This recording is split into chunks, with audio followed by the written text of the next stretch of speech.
Hello दोस्तों, कैसे हैं आप सभी लोग। आशा करता हूँ सभी स्वस्थ होंगे।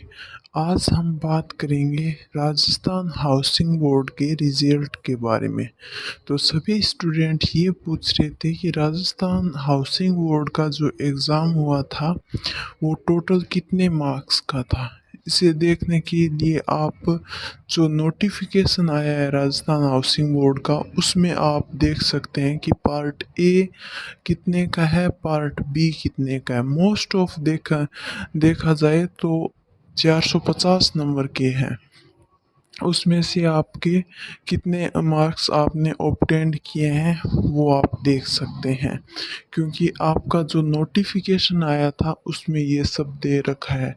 नोटिफिकेशन के साथ अब जो कैलकुलेशन चार्ट दिया हुआ है हाउसिंग बोर्ड के द्वारा 5 अगस्त को जो आपके मार्क्स जारी किए गए थे, उनमें कैलकुलेशन चार्ट से आप देख सकते हैं कि आपके क्वेश्चन डिलीट होने के बाद आपका पेपर कितने मार्क्स का रहा। जैसे आपने मान लो किसी ने 250 ऑब्टेंड किए तो 250 और 4 क्वेश्चन डिलीट होने के बाद अभी वो 438 का क्वेश्चन रहा है, क्वेश्चन पेपर रह गया है। तो 250 बट्टा 438 मल्टीप्लाई करना है 450।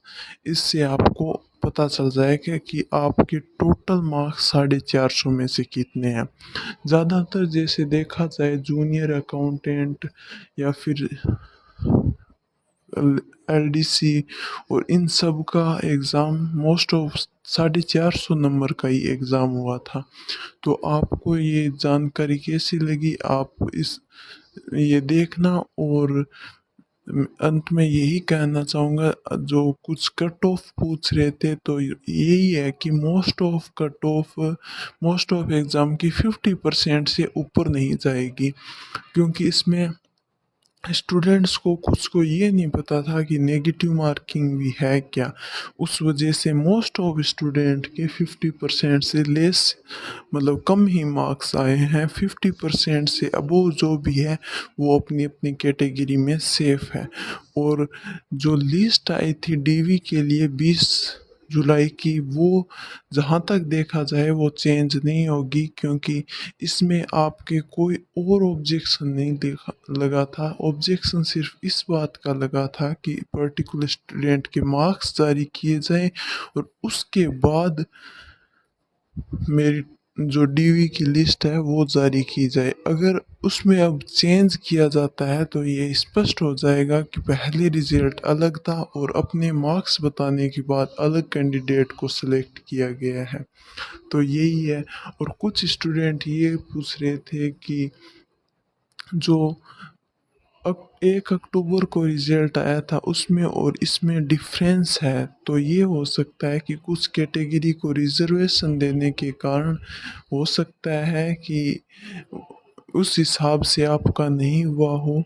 और कुछ वैसे देखा जाए तो 40% मिनिमम कंपलसरी थे। और जो आपका एलडीसी का एग्ज़ाम था उसमें अलग अलग पार्ट में आपको 40% लाने कंपलसरी हैं। तो इसी के साथ धन्यवाद। और कोई देखना आपको जानकारी कैसी लगी, और कोई आपका क्वेश्चन हो तो आप मुझे कमेंट बॉक्स में कमेंट कर दें, उससे मुझे पता चल जाएगा। और आप मेरा चैनल सब्सक्राइब अवश्य करें। धन्यवाद।